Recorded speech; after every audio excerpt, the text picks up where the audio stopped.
इस कार्यक्रम के पुण्यार्चक हैं श्री महावीर कुमार रावका जी, श्रीमती उमा रावका जी, पुत्र जिनेश रावका, पुत्री नितिका रावका, पुत्री दामाद मोनिका जैन, प्रफुल्ल जैन, सिद्धार्थ नगर, जयपुर, राजस्थान। स्वर्गीय श्री रतनलाल जी की पुण्य स्मृति में श्रीमती तारामणि देवी, श्रीमती चंदा देवी, ललित जैन, सारिका, डॉक्टर आदित्य, हर्षित एवं समस्त बड़जात्या परिवार, इम्फाल, मणिपुर। सुगानी परिवार, जयपुर। श्री प्रदीप शाह, श्रीमती संगीता शाह, श्री सौम्य शाह, श्रीमती निकिता, श्री चयन शाह, शिवांगी, सुभाष नगर, बांसवाड़ा, राजस्थान।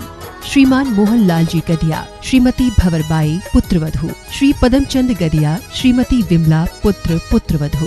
श्री नरेश कुमार, श्रीमती राजुल, पुत्र पुत्रवधू। श्री जय कुमार, श्रीमती मटरा, पुत्र पुत्रवधू। श्री कमल कुमार, रेणु, पुत्र पुत्रवधू। पौत्र पीयूष कुमार, पंकज, अरिहंत, अंकित, आदित्य, पौत्रवधू। श्रीमती इंदिरा, शिल्पी, ऋचा, प्रियंका, दिव्या, आभा एवं समस्त गदिया परिवार, भीलवाड़ा, राजस्थान। श्रीमान त्रिलोक चंद जी गंगवाल, श्रीमती कांता, श्रीमान अशोक, श्रीमती शकुंतला, पुत्र पुत्रवधू। श्रीमान अमित, शालिनी, पुत्र पुत्रवधू। श्रीमान प्रतीक, मोनिका, पौत्र पौत्रवधू। सुश्री तनुश्री, रिद्धि, अतिशय, रिजुल एवं समस्त गंगवाल परिवार, भीलवाड़ा, राजस्थान।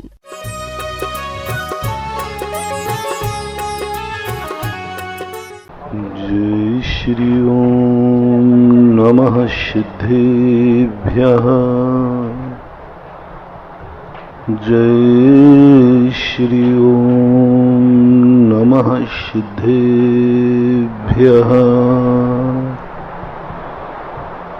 सर्वमंगल मांगल्यं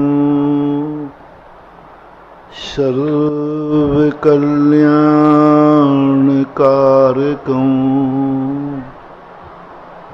प्रधानं सर्वधर्माणां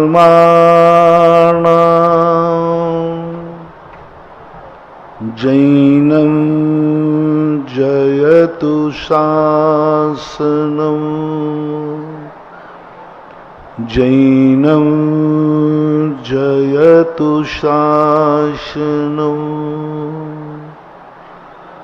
पंच परमेष्टि भगवान के आचार्य श्री गुरुवर कुंद कुंद महाराज की, आचार्य श्री गुरुवर विद्यासागर महाराज की, परम पूज्य जगतपुर निर्यापक श्रवण मुनि पुंगव सुधा सागर जी महाराज की जय हो। मुनि संघ की जय हो। व्यक्ति को अपने जीवन को दो भागों में स्वीकार करना पड़ेगा। सृष्टि ने कुछ ऐसे नियम बनाए हैं जो हम परिवर्तित नहीं कर सकते। सृष्टि कभी परिवर्तित नहीं होगी। सृष्टि एक ऐसी वस्तु स्थिति है जो कभी अपने आप में परिवर्तन नहीं लाती। सृष्टि यदि परिवर्तित होने लग जाए तो वह बड़ी दुविधा में पड़ जाएगी, क्योंकि हर व्यक्ति अलग अलग ढंग से सृष्टि को चाहता है। सृष्टि किसकी इच्छा पूरी करेगी? सारा संसार की इच्छाएं एक नहीं हो सकती। सारे संसार की सहमति एक नहीं हो सकती। सारे संसार के विचार एक नहीं हो सकते। सारे संसार की इच्छाएं एक नहीं हो सकती। सारे संसार की पसंद एक नहीं हो सकती। एक ही वस्तु को ना जाने कितने लोग कितनी दृष्टियों से देखते।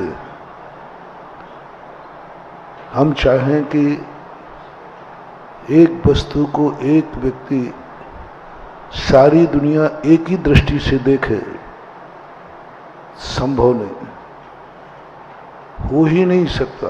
असंभव वाली बात, कठिन भी नहीं है। एक ही वस्तु को कोई एक सारी दुनिया एक दृष्टि से देखे, ऐसा हो ही नहीं सकता। वस्तु का स्वरूप ही ऐसा नहीं है। वस्तु अपने आप में नाना रूप धारण करती है। अब सबकी एक दृष्टि कैसे बनाओ और एक दृष्टि नहीं बनाई जाएगी तो प्रकृति कहती है मैं किस किस के अनुसार परिणमन करूं, किस किस की इच्छा पूरी करूं। हर व्यक्ति चाहता है प्रकृति मेरे अनुसार चले, लेकिन मैं किसकी इच्छा पूरी करूं। एक ही वस्तु है। आप लोगों को न देखा होगा, आप लोग खुद घर में एक मत नहीं हो सकते, एक विचार नहीं हो सकते, सबकी दृष्टि एक नहीं हो सकती। आपको एक उदाहरण दें, सरल उदाहरण। एक तुम्हारे घर में कोई स्त्री है, उसको सभी लोग एक ही दृष्टि से देखोगे। फैसला आप लोग कर दो, मीटिंग पास कर लो, एक दृष्टि बचाओ, सभी लोग इस स्त्री को एक ही दृष्टि से देखेंगे। आपके घर से मुझे सर्वसम्मति चाहिए।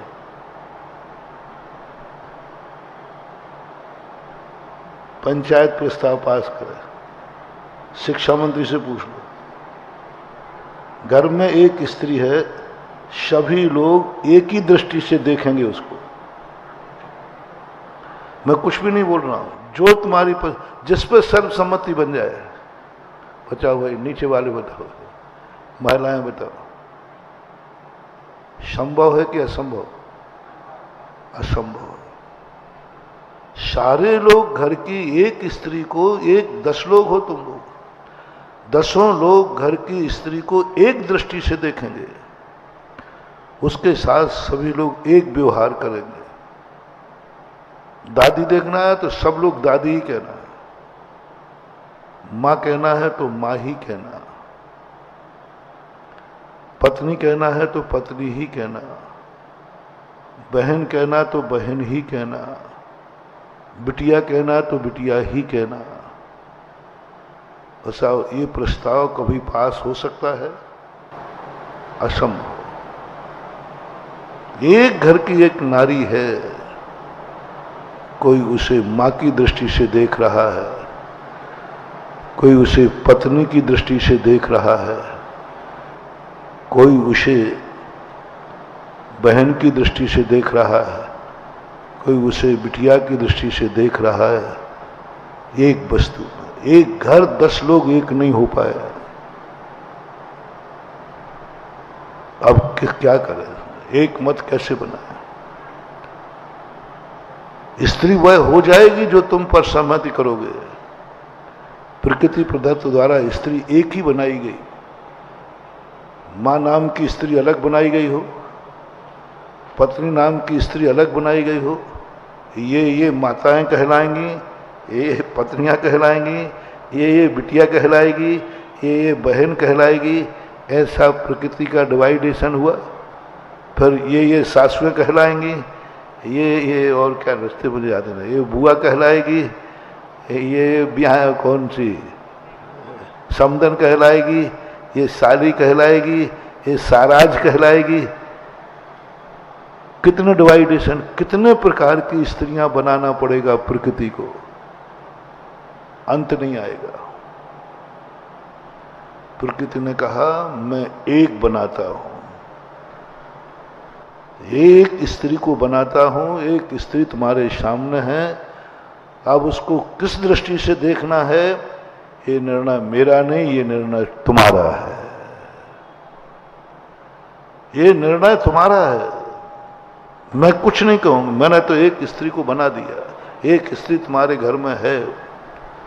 अब किसको किस दृष्टि से देखना है, फिर कहते ये अधिकार मेरा नहीं है। अधिकार तुम सुनो, ये अधिकार तुम्हारी एक स्त्री है, तुम उससे पूछो।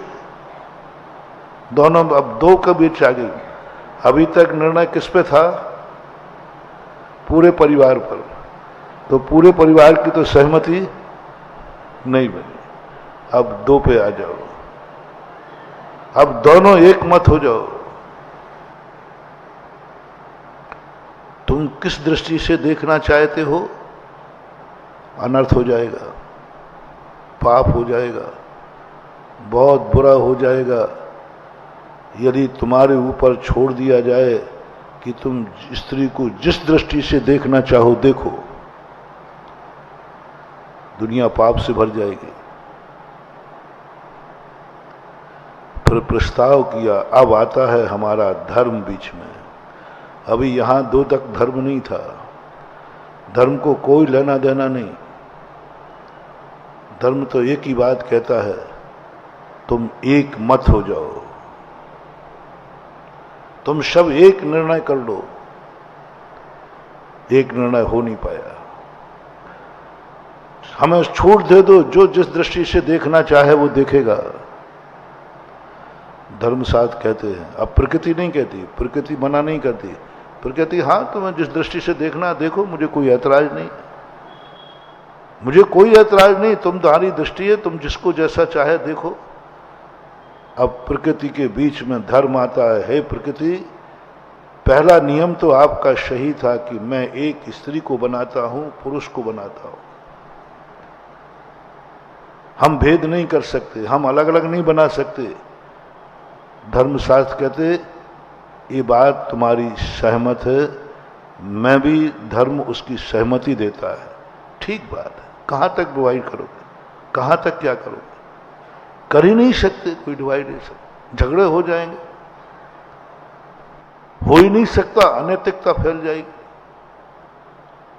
सारी दुनिया में इतना अनर्थ हो जाएगा, सारी दुनिया पशुओं से भी गई बीती हो जाएगी। एक वस्तु को सबकी इच्छाएं कैसे पूरी करें? तो फिर मनमाने ढंग से कर लें, जिसको जो देखना है देख लो। नहीं, अब धर्म कहता है प्रकृति तुम्हारा यह प्रस्ताव धर्म खारिज करता है। तुम्हारे इस प्रस्ताव को हम अपने भक्तों को नहीं मानने देंगे, हम अपने भक्तों को नहीं मानने देंगे ये बात कि तेरी जो मर्जी पड़े, जो दृष्टि पड़े तो देखो। अनर्थ हो जाएगा, हर व्यक्ति मनमानी करेगा, विसंवाद हो जाएगा। एक महाराज के दो शिष्य से, उन्होंने एक बार ऐसी गलती कर ली। दो शिष्य थे, दोनों परम भक्त थे, बहुत श्रद्धालु थे, दोनों की अनन्य सेवा करते थे। दोनों कहते थे मैं सेवा करूंगा, मैं सेवा करूंगा। ऐसे भक्त नहीं थे कि जो कहते मैं क्यों सेवा करूं, मैं क्यों सेवा करूं। दोनों अच्छे थे, मैं करूंगा, मेरे गुरु जी हैं, वो कहता मैं करूंगा। अब इतना दोनों में झगड़ा होता गुरु की सेवा करने के लिए कि गुरु जी विश्राम ही नहीं कर पाते। जैसे वो लेटते हैं दोनों झगड़ा करने जाते। गुरु ने कहा कि ऐसा करो, देखो तुम लोग मेरी नींद डिस्टर्ब करते हो, मैं तुम दोनों को एक एक पैर बांट देता हूं, इस पैर की सेवा तुम करना, इसकी तुम करना। बोले जी गुरु जी, बहुत अच्छा रहा, बंटवारा कर दिया ना, अच्छा रहा। और महाराज जी सो गए। अब कोई चिंता ही नहीं, दोनों अपने अपने पैर दबा रहे थे। एकाएक महाराज की निद्रा में उन्होंने एक पैर दूसरे पैर के ऊपर रख दिया। दूसरा कहता तेरे पैर की ये हिम्मत मेरे पैर के ऊपर आए, गुरु जी ने ये पैर मुझे दिया है, ये तेरा, तेरे पैर की ये हिम्मत कि मेरे पैर के ऊपर आ गया। उसने उठाया डंडा और तेरे पैर की ये हिम्मत, और जैसे ही पैर पे डंडे पड़े, महाराज ये क्या कर रहा है? बोले गुरुजी आप मालूम है ये पैर आपने हमें दिया था ना, और ये हमें दिया था, इसका पैर मेरे पैर पे आ गया, इसकी ये हिम्मत, तो मैंने तो उसके पैर को निपटा ही दिया।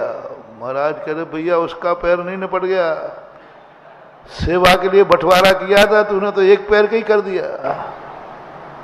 बोले ऐसे शिष्यों से कैसा मजा रहा।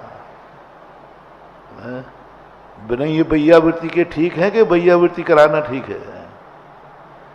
कम से कम भैयावृत्ति नहीं होती तो पैर तो, ये स्थिति बन जाएगी दुनिया में। दूसरा कहेगा मैंने इसको इस दृष्टि से देखा है, कोई ने यदि दूसरी दृष्टि से देखा तो आंख फोड़ दूंगा, क्योंकि मैं देख चुका हूं, मैं देख चुका हूं। कुलभूषण देशभूषण में यही हुआ था। एक कन्या को दोनों ने देखा, दूसरा कहता मैं देख चुका हूं इसको, ये मेरी जीवन साथनी बनेगी। दूसरा कहता है मैंने देखा है, मैंने देखा है।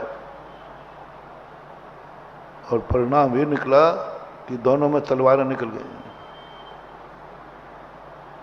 कुलभूषण देशभूषण ने दोनों को, एक कन्या को एक साथ दृष्टि पड़ी। वो कहता मेरी दृष्टि पड़ी है, अब तेरी यह है। बड़े भाई से कहता अब तेरी यह मेरी पत्नी है, तेरी मां के समान है।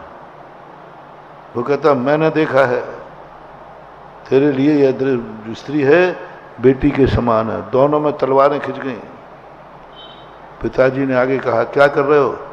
बोले इस कन्या को मैंने देखा है, मेरे जीवन में ये कन्या साथी बनेगी। वो कहता नहीं पिताजी मैंने देखा है, ये मेरी जीवन साथी बनेगी। पिताजी ने कर्म ठोक ले। किसको देखा है?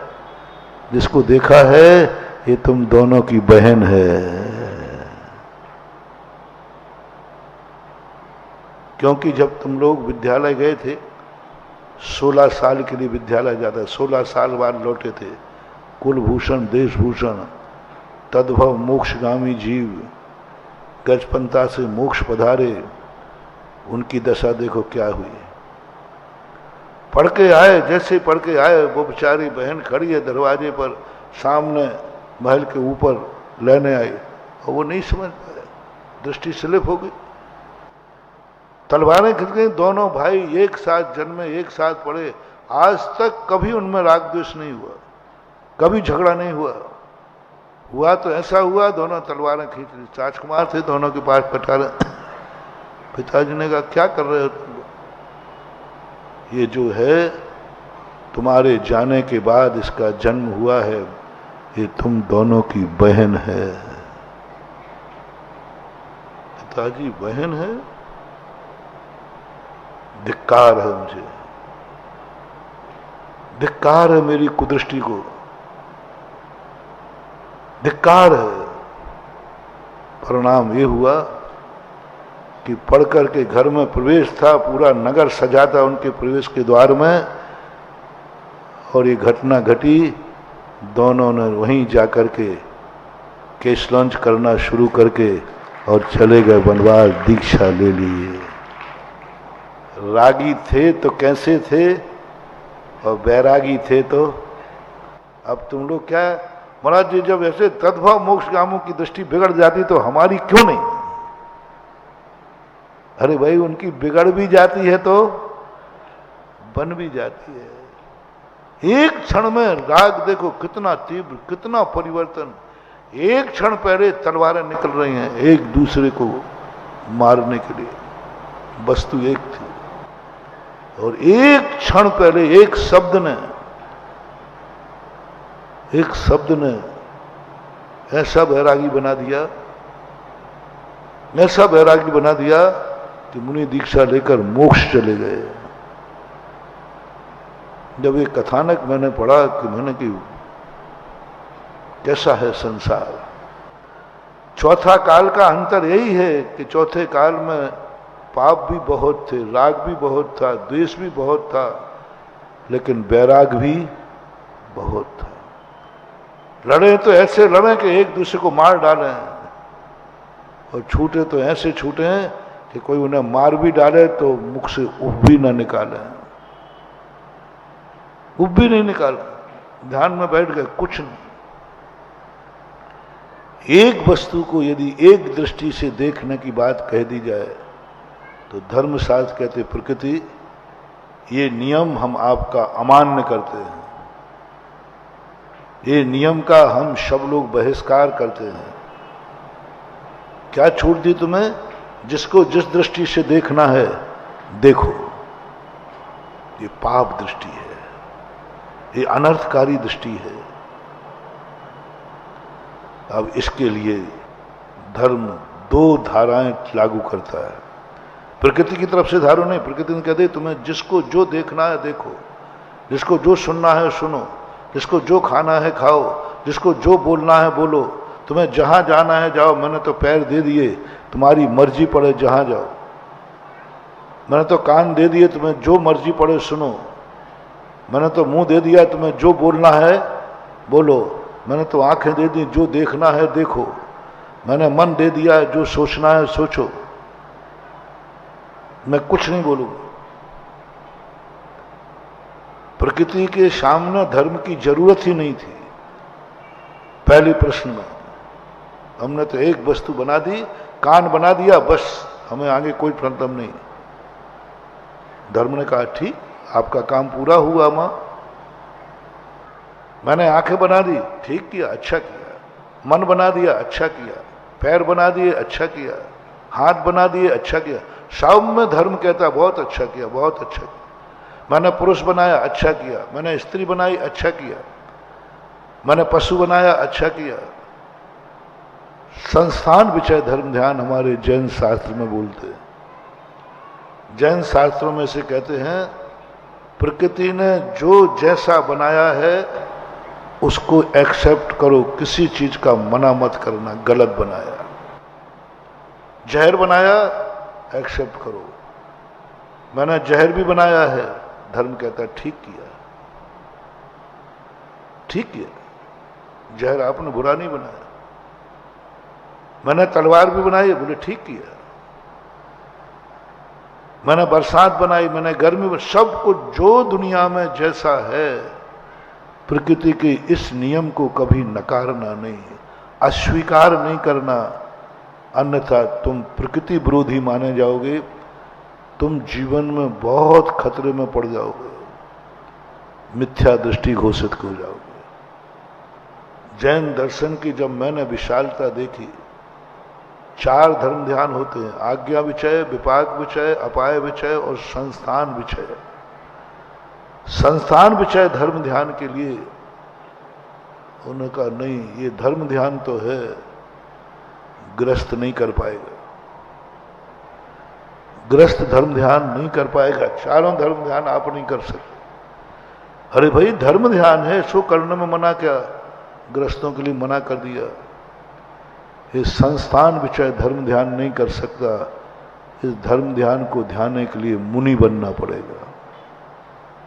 एक धर्म ध्यान ऐसा है जो गृहस्थ कर ही नहीं सकता, वो मात्र मुनि महाराज कर सकते हैं। धर्म ध्यान है, संस्थान विषय 6, 7वें गुण स्थान से शुरू होता है, क्योंकि उसे दुनिया में जो भी चीजें हैं सब चीजें ठीक है। जो भी चीजें तुम नहीं कर पाओगे। महाराज जी कांटा ठीक नहीं है, जहर ठीक नहीं है, बिच्छू ठीक नहीं है, सांप ठीक नहीं है। कितनी चीजें हैं जो तुम कह दोगे। तुम गृहस्थ हो, तुम गृहस्थ हो, तुम हर चीज को ठीक कह ही नहीं सकते। आप देख लीजिए, क्या आप अपने मन को तोल लें, तत्व चिंतन करें, क्या संसार में जो कुछ भी है सब ठीक है? सब ठीक है। बीमारी है तो बोलो ना ठीक है, चोर है तो बोलो ना ठीक है, हिम्मत हो तो बोलो है। आमा वाले बैठे हैं क्या पीछे?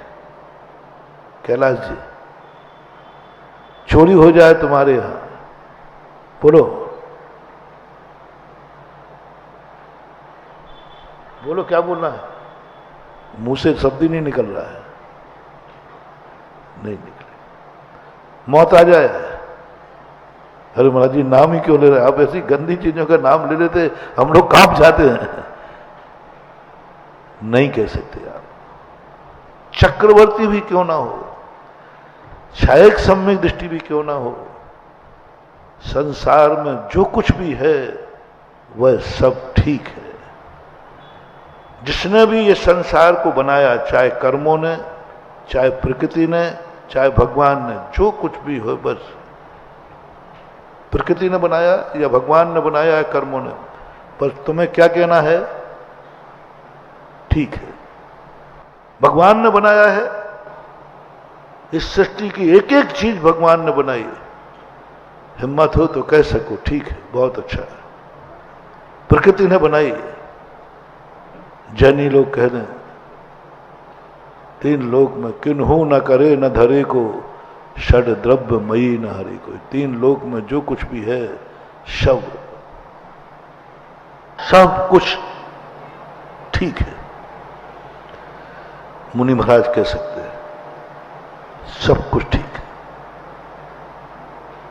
बीमारी बनाई, ठीक है, कोई नुकसान नहीं है। रोग परिचय, उसमें भी हम कर्मों की निर्जरा कर लेंगे, भेद विज्ञान। शेर चीते बनाए, ठीक है, कोई बात नहीं, वो मुझे भक्षण करेंगे, ठीक है। मैं ध्यान में बैठ जाऊंगा, केवल ज्ञान प्राप्त कर लूंगा, ठीक है। सुकौशल महाराज ने नहीं कहा ये शेर तू बेकार है, उसने कहा ठीक है। हर चीज ठीक है, किसी भी दृष्टि पर नजर डालो, किसी भी दृष्टि पर कोई चीज बुरी नहीं है, कोई चीज गलत नहीं है। किसी चीज पर यह मत कहना यह वस्तु प्रकृति में नहीं होना चाहिए। जो है वो है, जो है वो है, उस पर आपको राइट का निशान लगाना है, तो आप संस्थान विषय धर्म ध्यान कर सकते हो। गृहस्थों ने कहा, कई लोग, महाराज हम संस्थान विषय धर्म ध्यान क्यों नहीं कर सकते? संस्थान विषय धर्म ध्यान में क्या होता है? तीन लोक का चिंतन करना पड़ता है। यहाँ सिद्धशिला है, यहाँ सर्वार सिद्धि है, यहाँ स्वर्ग है, यहाँ विमान है, यहाँ सौधर्म रहता है, यहाँ मेरू है, ये पांडुकशिला है, ये जम्बूद्वीप है, असंख्यात द्वीप है, ये नरक है। जैसा तीन लोक में है वो सारा का सारा वर्णन आपको चिंतन में लाना है। तो महाराज ये तो हम कर लेंगे, चिंतन में लाने में क्या बाधा है? कह दूंगा कि सिद्धशिला है, कह दूंगा मोक्ष है, कह दूंगा कि स्वर्ग है, कह दूंगा नरक है, कह दूंगा कि 7 राजू नीचे नरक है। आप लोग कहते भी हो, बोलो नरक कितने हैं? 7। तो महाराज हम भी संस्थान ऊंचा धर्म ध्यान हो गया? नहीं, चिंतन करने का नाम धर्म ध्यान नहीं है। तीन लोक के लक्ष्य का, तीन लोक का चिंतन करते हुए आर्त ध्यान भी हो सकता है, आर्त ध्यान भी हो सकता है, रौद्र ध्यान भी हो सकता है, तीन लोक का चिंतन करते हुए। कैसे? स्वर्ग अच्छा है, स्वर्ग मिल जाए तो मजा आ जाए। कौन सा आ गया? क्यों भाई, स्वर्ग मिल जाए तो मजा कैसे आ जाएगा? अरे महाराज जी वहां बहुत आनंद है, पंचेंद्रियों के विषय है, हिंसानंद, चौर्यानंद, आनंद आ गया। स्वर्ग अच्छा है, ये भेद तुमने डाल दिया, रौद्र ध्यान। फिर नरक का चिंतन करो, अरे नरक नहीं चाहिए, नरक नहीं चाहिए, डर गए ना, आर्त ध्यान। चिंतन करने गए थे संस्थान विषय धर्म ध्यान का, और वहां के दुखों का वर्णन सुनकर तुम्हारी आत्मा कांप गई, आर्त ध्यान हो गया। कहां रहा धर्म ध्यान? अब वे मुनिराज कर सकते हैं जो स्वर्ग और नरक में कोई भेद नहीं करते। बोले स्वर्ग शाता वेदनी कर्म का फल है, नरक असाता वेदनी कर्म का फल है। दोनों कर्म हैं, दोनों पर हैं, दोनों पुद्गल हैं। नर नारकादि पर्यायों में कोई भेद नहीं। पूज्यवर जयसेन स्वामी समय सार की टीका में लिखते हैं, दोनों में कोई अंतर नहीं है। अर्घावतारन असी प्रहारन, मैं सदा, तलवार में और पूजा में कोई अंतर नहीं, कोई अंतर नहीं। एक तलवार मार रहा, एक फूल आरती उतार रहा, दोनों में कोई अंतर नहीं। एक ने सांप डाल दिया गले में, एक ने सांप उतार दिया गले से, एक ने सांप डाला गले में, चींटियां हो गई, सारी रात छलनी कर दिया, और एक भक्त ने आकर सुबह उठा के अलग कर दिया। हिम्मत हो तो दोनों में एक दृष्टि रख सको। ग्रस्त लोगों, एक ने सांप डाला है जिसकी बदौलत रात भर क्या हुआ, चींटियां पूरा शरीर छलनी कर दिया, और एक ने आकर के सुबह भक्त ने सांप हटाया, चींटियां हटाई, उपसर दूर कर दिया। किस ग्रस्त की हिम्मत है कि दोनों को एक दृष्टि से देखे, एक सा व्यवहार करे? ग्रस्त की बस की बात नहीं। ग्रस्त कभी ये कर ही नहीं सकता, असंभव है। तो भेद करे, ये किया है।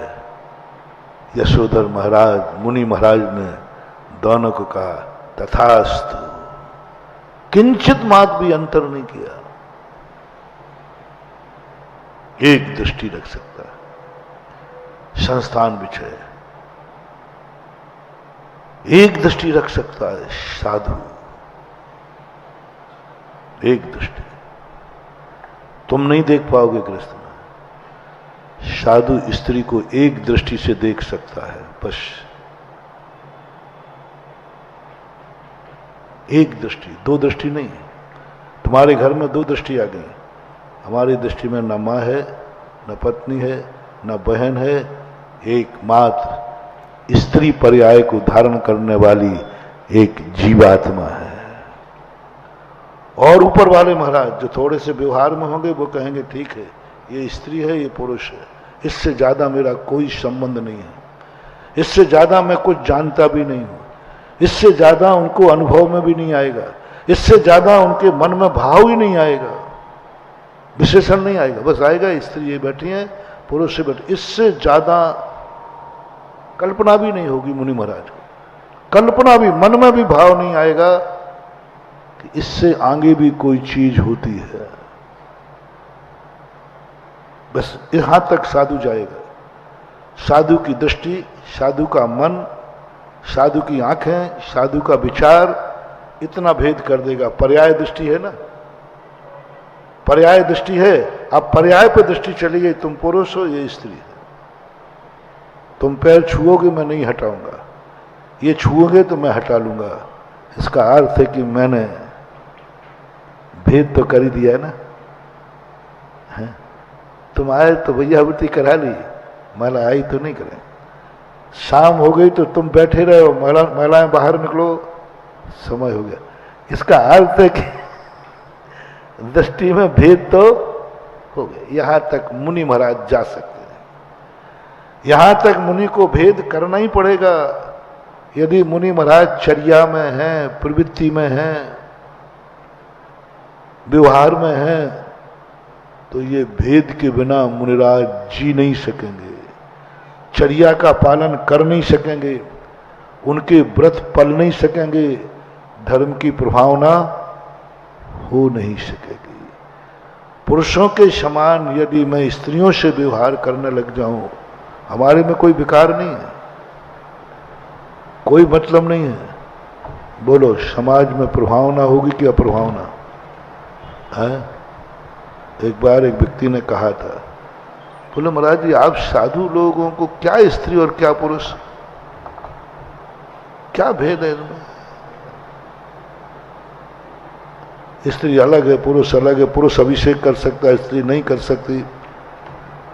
आप साधुओं को इनसे क्या लेना देना है? मैंने कहा मुझे तो कोई लेना देना नहीं, मैं तो कभी स्त्री पुरुष में भेद करते ही नहीं। बोले महाराज जी देखो सच झूठ मत बोलो, आप भेद करते हो, सबसे ज्यादा आप ही करते हो। मैंने कहा भैया मैंने तो कभी भेद किया ही नहीं। बोले करते हो, हम पैर छूते से कोई बात नहीं, हमारी पत्नी हमारी महिलाएं छूती हैं तो आप पैर दूर कर लेते हो, और हम भैया वृत्ति करते हैं तो आप महिलाओं से भैया वृत्ति क्यों नहीं कराते? मैंने कि मैंने तो कभी मना किया नहीं।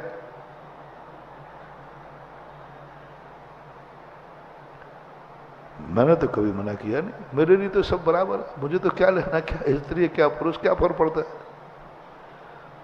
बोले महाराज जी देखो अब आप कहीं ऐसा ना हो जाए कि आपकी हंसी हंसी साची हो जाए। मैंने कि सुधा सागर है, धमकियों से डरता नहीं है और धमकी देता भी नहीं है, धमकी से डरता नहीं है और धमकी देता भी नहीं है, और ना मैं कुछ कह रहा हूं। मैंने कह दिया मुझे तो कोई विकल्प नहीं, मुझे तो क्या भेद है। महाराज जी फिर सोच लो, मैं अभी अपनी पत्नी को बुलाता हूं, एक तरफ वो भैयावृत्ति करेगा और एक तरफ मैं करूंगा। मैंने कि किसको डरा रहे हो, पत्नी से तुम डरो, मुझे डरा रहे हो क्या? आप लोगों का वैराग्य कच्चा है, आप लोग ऐसे हैं इसलिए स्त्री पुरुष का भेद अलग करते हो, क्योंकि आपको डर है कि हम भ्रष्ट हो जाएं। और जिसका वैराग पक्का होता है वो नहीं डरता। मैंने कि मेरा वैराग तो पक्का है, मेरा गुरु पक्का है, मेरी दीक्षा पक्की है, मेरा वैराग पक्का है, तो फिर महाराज हो जाए। मैंने कि मैं मना कब कर रहा हूं। वो तो आ गया था, वो बोले महाराज आज हो ही जाए, आज हो जाए और दुनिया, महाराज वीडियो बनेगी सबको देखेंगे, देखो महाराज जी दोनों से भैयावृत्ति करा रहे हैं। मैंने कि हाँ मैं तो वीडियो से वैसे ही नहीं डरता, हमारे साथ तो 24 घंटे वीडियो ही चलते हैं। ये वीडियो बंद हो जाए तो तुम्हारी आंखें रूपी वीडियो, बताओ मैं निकलूं और तुम ना देखो, बोलो मुझे कितने लोग देखते हैं एक साथ, हजारों वीडियो लगे। मैंने कहा रुको, फोन करने के पहले मेरी एक जवाब दो, बाद में बुलाना है। मैं भेद करूंगा या तुम? मेरे प्रश्न का और जवाब दे देना। आप रात को 10 बजे मेरी भैयावृत्ति करते हैं, महिलाएं भी करेंगे। रात के 10 बजे 9 बजे एक अकेला पुरुष महाराज की भैयावृत्ति कर सकता है कि नहीं? बोलो, अकेले? डॉक्टर साहब तुम अकेले आ सकते हो कभी? कोई समाज से कोई विरोध तो नहीं? डॉक्टर साहब महाराज के कमरे से अकेले क्यों निकले? पंचायत में अविश्वास प्रस्ताव पास तो नहीं हो जाएगा? आपका मंत्री पद खतरे में तो नहीं जाएगा? हाँ नहीं जाएगा महाराज। अब देखना, किसी ने कुछ नहीं कहा। मैंने कहा साहब आप ही बताएं, रात के 10 बजे 12 बजे कोई अकेली स्त्री महाराज के कमरे में से निकले, मैं अपनी तरफ से कुछ नहीं बोल रहा हूं, आप बोलो ना सब लोग मेरे भक्त लोगों, क्या प्रस्ताव पास होगा? अच्छा कि बुरा क्या फर्क पड़ता है? पुरुष निकला कि स्त्री निकली, क्या फर्क पड़ता है? दोनों बराबर करो, दोनों बराबर, क्या मतलब है? क्या चर्चा हो जाएगी? उन्होंने कहा महाराज जी ये तो अच्छा नहीं होगा, अच्छा नहीं होगा। मैंने कहा जब भेद नहीं है तो अकेले में, ये अकेले में कर सकता है, वो अकेले में नहीं कर सकती, ये भेद क्यों कर रहे हो आप? जब दोनों इतने निकट बैठ के एक पुरुष भैयावृत्ति कर रहा, पैर दबा रहा है, सोचो इतने निकट बैठ के अकेले में कोई महिला भैयावृत्ति कर रहे हैं, सबकी दृष्टि क्या होगी? अच्छी कि बुरी? बहुत बुरी, बहुत बुरी होगी। और काश भैयावृत्ति करते समय तुम्हारा गमछा मेरे ऊपर गिर गया, और थोड़ा सा खुला कर दो, गमछा गिर गया और सबने देख लिया, कोई गड़बड़ तो नहीं हुआ? और स्त्री का पल्लू गिर गया तो थोड़ा आवाज जोर से करो,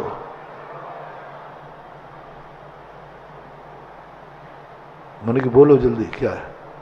और काश तुम्हारी बेटी, तुम्हारी पत्नी, तुम्हारी बहन कभी ऐसी स्थिति में अकेले में भैयावृत्ति करके बाहर निकले, तुम बाहर बैठे, क्या होगा? बोले महाराज आग लग जाएगी। मैंने कि बस तुम्हारे में आग न लग जाए इसलिए हम दोनों को अलग अलग करते हैं, हमें तो क्या स्त्री पड़ी है। यद्यपि शुद्धम लोक विरुद्धम ना करणीयम ना आचरणीयम। शुद्ध है लेकिन लोक के विरुद्ध है, मर्यादा के विरुद्ध है। ये दृष्टियां सबकी एक नहीं होती है, अनेक दृष्टि से। एक क्षुल्लक क्षुल्लकानी का आता है ना अपने, दोनों ग्रस्त अवस्था के भाई बहन थे, दोनों शादी मिल गए और दोनों के जब मिले तो लोगों ने नाना प्रकार की दृष्टियां की, नाना प्रकार की। क्या करोगे इस दृष्टि को? मैंने कहा इस तुम्हें देखना है, संसार में भेद है तो भेद स्वीकार करना ही पड़ेगा। भेद है, जब दोनों को अलग अलग बनाया गया है तो दोनों के नियम भी अलग अलग ही, दोनों की मर्यादाएं भी अलग अलग ही। दोनों हैं तो दोनों भेद संसार ने बनाए हैं, समाज ने बनाए हैं, प्रकृति ने बनाए हैं, तो इन दोनों भेदों को हमें स्वीकार करना ही पड़ेगा। नहीं करोगे संसार में जी नहीं पाओगे, संसार में इज्जत नहीं पा पाओगे, संसार तुम्हें रहने नहीं देगा। इसलिए जब साधु व्यवहार में आता है तो कितना व्यवहार कर पाया, कितना व्यवहार कर पाया, कितना भेद कर पाया। तुम पुरुष हो और ये बस इससे आगे नहीं जाएगा, इससे आगे नहीं जाएगा, इससे आगे का भाव भी नहीं आएगा, इससे आगे के परिणाम भी नहीं आएंगे। बस स्त्री है, ये पुरुष है, क्योंकि हमें दोनों भेद करना ही पड़ेगा, शरिया का पालन करना। बस इससे आगे गति नहीं है। इससे और बड़े महाराज होंगे जो हमसे भी बड़े होंगे, जो हमसे भी बहुत बड़े तत्व चिंतक होंगे, वो इस भेद को भी मिटाएंगे। जिनका श्रावकों से भी संबंध नहीं है, जो श्रावकों से भी भैयावृत्ति नहीं कराते, जो श्रावकों के बीच में भी नहीं रहते, श्रावकों से भी मतलब नहीं, बाहुबली जैसे जंगलों में रहते,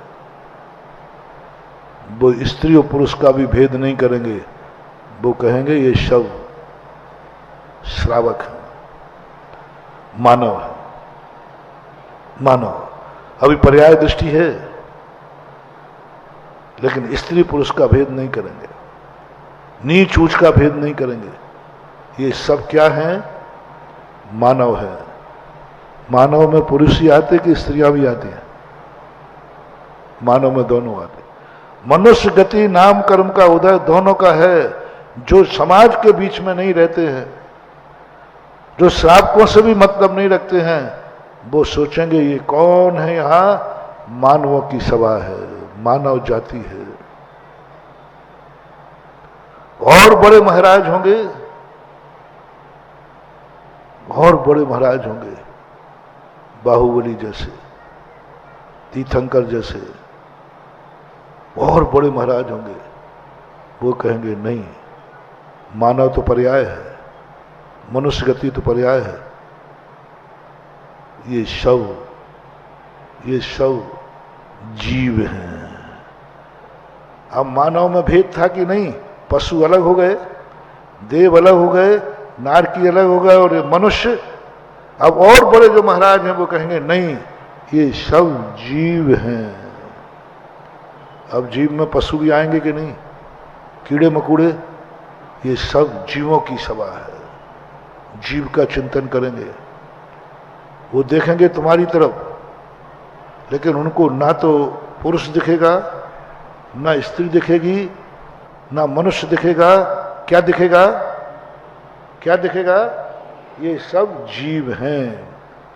देखेंगे तुम्हारे लिए, तुम्हारी तरफ देख रहे हैं, ज्ञान का विषय बना रहे हैं, लेकिन उनको ना तो पुरुष आया ना मनुष्य आया, ये जीव है। अब वो तुम्हें देख करके जीव का चिंतन कर रहे, जीव है, ज्ञान दर्शन स्वभावी है। महिला को देख के महिला भाव नहीं आया, ये जीव है, ये भी ज्ञान दर्शन स्वभावी है। पशु को देख के भाव आया, ये भी ज्ञान दर्शन स्वभावी है। कीड़े को देखकर स्वभाव आया, ये भी ज्ञान दर्शन स्वभावी है। पेड़ को देखकर भाव आया, ये भी ज्ञान दर्शन स्वभावी है। कुत्ते को देखकर भाव आया, ये भी ज्ञान दर्शन स्वभावी है। शूकर को देख के भाव आया, ये भी ज्ञान दर्शन स्वभावी है। नरक को देख के भाव आया, ये भी ज्ञान दर्शन स्वभावी है। कुछ नहीं, सब जीव है। और बड़े महाराज आएंगे, एक और हम बड़े महाराज जो शुद्ध उपयोग में लीन रहते हैं। नहीं, शुद्ध उपयोग में जब मुनिराज लीन रहते हैं, ये जीव नहीं, ये जीव नहीं, ये मात द्रव्य है। क्योंकि जीव भेद कर रहा है, अजीव अलग है और जीव भेद कर दिया ना। पुद्गल अलग है और जीव अलग है, दो भेद कर दिया, जीव अजीव भेद कर दिया। अभी शुद्ध उपयोग नहीं होगा, अभी केवल ज्ञान नहीं होगा, क्योंकि भेद कर रहे हैं, जीव को पकड़ रहे हैं, यानी अजीब का बहिष्कार कर रहे हो आप। यानी आपकी दृष्टि में जीव अजीब में भेद है, इस भेद को मिटाओ, इस भेद को मिटाओ। तुरंत शुद्ध उपयोगी महाराज कहेंगे ये द्रव्य है। क्या है? ये द्रव्य है। अब बोलो, पुद्गल भी द्रव्य है कि नहीं? जीव भी द्रव्य है। धर्म अधर्म आकाश काल बस द्रव्य पर टिक जाएंगे। ये सारी दुनिया में क्या है? द्रव्य है। और द्रव्य कैसा है? सत लक्षण वाला है, सत लक्षण वाला, कुछ नहीं, महासत्ता। पुद्गल भी आ गए, सब कुछ उसमें समा गया, सारी पर्यायें खत्म। इसको बोलते द्रव्य दृष्टि, निश्चय दृष्टि। सब कुछ सब खत्म कर दिया, द्रव्य है बस। और द्रव्य का लक्षण सत द्रव्य लक्षणम, बस सत को पकड़ेंगे, द्रव्य को पहचानेंगे, इससे आगे कोई चिंतन नहीं, बस द्रव्य है। उसमें पुद्गल भी आ रहा है, धर्म अधर्म आकाश काल सब आ रहा है, द्रव्य है। महासत्ता बोलते से शास्त्रीय भाषा में, ये महासत्ता कहलाती है। जब ज्ञानी महामुनिराज महासत्ता पे जाते हैं, सब खत्म हो जाता है। क्या स्वर्ग, क्या नरक, क्या मोक्ष, क्या संसार, कुछ नहीं, बस सब है, है, है, है। करुणा दया करके कह रहा हूं, कभी ये शब्द अपनी जिंदगी में मत बोलना, मैं माँ बाप से नहीं डरता हूं। 100 भाव बिगड़ जाएंगे, मैं कुछ नहीं कर पाऊंगा, भगवान कुछ नहीं कर पाऊंगे। ये वचन, ये वाक्य तुम्हारा इतना खतरनाक है, कल के तुम भगवान के चरणों में भी लौटोगे तो वो भी कह देंगे, बेटा मैं कुछ नहीं कर सकता, क्योंकि तूने एक बार ये कहा था, मैं माँ बाप से भी नहीं डरता हूं। क्या कर लेंगे वो? मत करना रे हैकड़ी, ए गुंडो, सारी दुनिया में गुंडागिर्दी करना, कभी माँ बाप के लिए गुंडागिर्दी मत कर लेना। सारी दुनिया में तुम बोलना कि क्या कर लेगा कौन मेरा, लेकिन बस बस बेटा मैं एक करुणा करके कह रहा हूं, माँ बाप के सामने कभी ये मत बोल लेना क्या कर लेगा, मुझे किसी का डर नहीं है, माँ बाप का भी डर नहीं। ये कहा तुमने, मुझे किसी का डर नहीं। और कोई पूछे माँ बाप का, मौन रह जाना, मौन रह जाना, गर्दन झुका लेना, थोड़ा सा आंख झुका लेना, मत बोलना, मत बोलना कि हाँ मुझे माँ बाप का तो डर है, मत बोलना, मौन रह जाना, चुप, ऐसी गर्दन झुका लेना, बस इतनी कर लेना। बाकी जिम्मेवारी मैं तुम्हारी लेता हूं, कई भवों तक तुम्हें अनाथ नहीं होने दूंगा, तुम सनाथ होगे। पर वो ये मत बोलना तुम, मैं किसी से नहीं डरता हूं। यदि किसी ने कह दिया माँ बाप से, मौन हो जाना। मौन क्या बता रहा है कि उनसे तो मैं डरता हूं। और यदि तुम्हें ये बात आ जाए, दूसरा लो, तुम ये कार्य कर रहे हो, मैं किसी से नहीं डरता हूं, कानून से नहीं, कानून से भी नहीं डरता हूं। कानून से डरते हो कि नहीं? नहीं, मुझे कोई कानून का डर नहीं, मैं निपट लूंगा कानून से, मुझे सब आते, सब मेरी जेब में है। अदालत का, अदालत मेरी जेब में है, पुलिस से सब मेरी जेब, मुझे किसी का डर नहीं, कानून का भी डर नहीं। महानुभाव, मत करना, मत करना। भारत देश माता का ऐसा अभिशाप लगेगा, 100 भवों तक भारत देश में नहीं जन्म पाओगे, ये देश नहीं मिलेगा। महाराज तुमने एक कह दिया, मैं कानून से भी नहीं डरता हूं, ये राष्ट्रद्रोही है, और राष्ट्रद्रोही को राष्ट्र में रहने का अधिकार नहीं है। सरकार सजा देवे या नहीं देवे, भारत माता सजा देगी,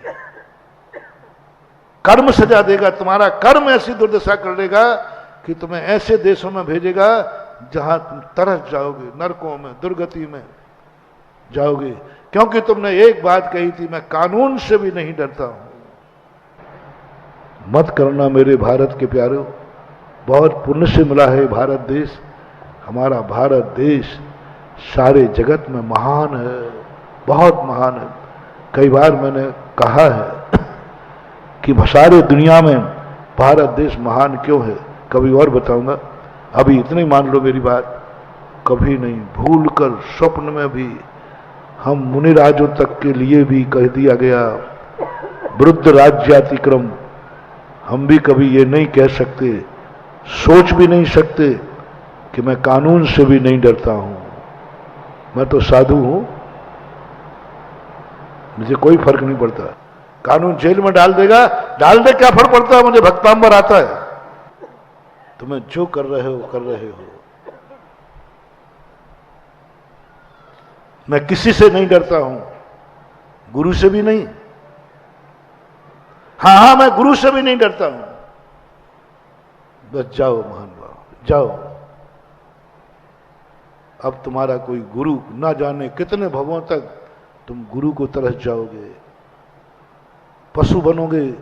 ना तुम्हारा स्कूल होगा, ना तुम्हारा कॉलेज होगा, ना तुम्हारा पढ़ाने वाला होगा, ना कोई तुम्हें बताने वाला होगा, कोई भी तुम्हारे लिए नहीं बना। भटकते भटकते मर जाओगे सिर्फ बोल लो, क्योंकि तुमने एक बार कहा था, हां मैं गुरु से भी नहीं डरता हूं।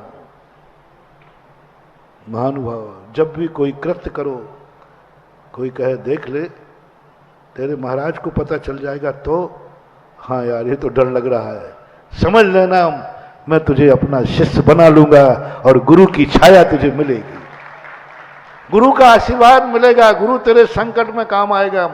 जब भी तू गुरु का नाम याद करेगा, गुरु तेरे लिए आशीर्वाद पहुंचाएंगे। जब जब तू कहीं भी संकट में पड़ना, पर कौन से शिष्य को कह रहा हूं, जो आज्ञा में चलता वो नहीं, जो गलत चल रहा है लेकिन उसके मन में एक ही बात है, मुझे किसी का डर नहीं, गुरु का तो डर है।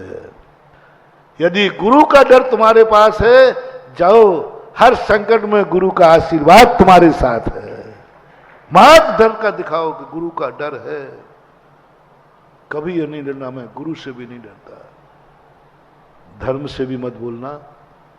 कोई कहे कि देख भगवान से डर, अपने भारत में अंतिम चुनौती ये दी जाती है, अरे कर रहा है, कृत्य कर रहा है, थोड़ा भगवान से डर, तो भगवान को क्या मुंह दिखाएगा। महानुभाव, बहुत रहस्य शब्दों में, ये शब्द मैंने पढ़े, मैंने कि ओहो धन्य है भारत देश। अंत में क्या कहा, अरे और किसी से डर तो डर, लेकिन भगवान से तो डर मत कह देना, मत कह देना रे कि मुझे भगवान का भी डर नहीं है। भगवान तुम्हें जो करना है सो कर, लेकिन ये मत बोल देना मैं भगवान से भी नहीं डरता हूं। आंसू पहुंचने वाला नहीं मिलेगा, चिल्ला चिल्ला के मर जाना कोई सुनने वाला नहीं होगा, रो रो के मर जाना कोई आंसू पहुंचने वाला नहीं मिलेगा, क्योंकि तूने एक बार कहा था मैं भगवान से भी नहीं डरता हूं। कोई कहे कि भगवान, तो चुप रह जाना, और कह सको तो ये बोलना नहीं भगवान से तो डरता हूं, ये कार्य कर तो रहा हूं लेकिन मुझे भगवान का डर लग रहा है, डर लग रहा है, मात डर लग रहा है। यही धर्म है। इसलिए मैंने बड़े विस्तार से बता दिया, किसी कार्य को करते समय जो डर लग रहा है, यही अंदर का धर्म है, यही अंदर का धर्म है। परिवार का धर्म, राष्ट्र का धर्म, गुरु का धर्म, मंदिर का धर्म, भगवान का धर्म यही है कि तुम डर रहे हो। और ये डर जब तक बना है तब तक धर्म का बीज तुम्हारे अंदर है, तुम धर्मात्मा बन सकते हो। और ये डर जिस दिन खत्म हो जाएगा उस दिन आप स्वच्छंद हो। इसलिए धर्म का अवतार कब हुआ?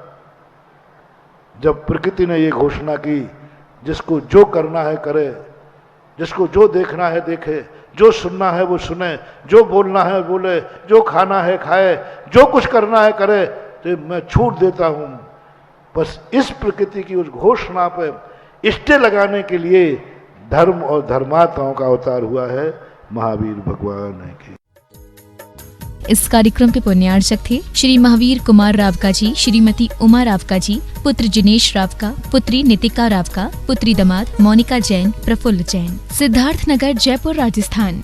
स्वर्गीय श्री रतनलाल जी की पुण्य स्मृति में श्रीमती तारामणि देवी, श्रीमती चंदा देवी, ललित जैन, सारिका, डॉक्टर आदित्य, हर्षित एवं समस्त बड़जात्या परिवार, इम्फाल, मणिपुर। सोगानी परिवार, जयपुर। श्री प्रदीप शाह, श्रीमती संगीता शाह, श्री सौम्य शाह, श्रीमती निकिता, श्री चयन शाह, शिवांगी, सुभाष नगर, बांसवाड़ा, राजस्थान। श्रीमान मोहन लाल जी गदिया, श्रीमती भंवरबाई, पुत्रवधू। श्री पदमचंद गदिया, श्रीमती विमला, पुत्र पुत्रवधू। श्री नरेश कुमार, श्रीमती राजल, पुत्र पुत्रवधू। श्री जय कुमार, श्रीमती मटरा, पुत्र पुत्रवधू। श्री कमल कुमार, रेणु, पुत्र पुत्रवधू। पौत्र पीयूष कुमार, पंकज, अरिहंत, अंकित, आदित्य, पौत्रवधू। श्रीमती इंदिरा, शिल्पी, ऋचा, प्रियंका, दिव्या, आभा एवं समस्त गदिया परिवार, भीलवाड़ा, राजस्थान। श्रीमान त्रिलोक चंद जी गंगवाल, श्रीमती कांता, श्रीमान अशोक, श्रीमती शकुंतला, पुत्र पुत्रवधू। श्रीमान अमित, शालिनी, पुत्र पुत्रवधू। श्रीमान प्रतीक, मोनिका, पौत्र पौत्रवधू। सुश्री, तनुश्री, रिद्धि, अतिशय, रिजुल एवं समस्त गंगवाल परिवार, भीलवाड़ा, राजस्थान।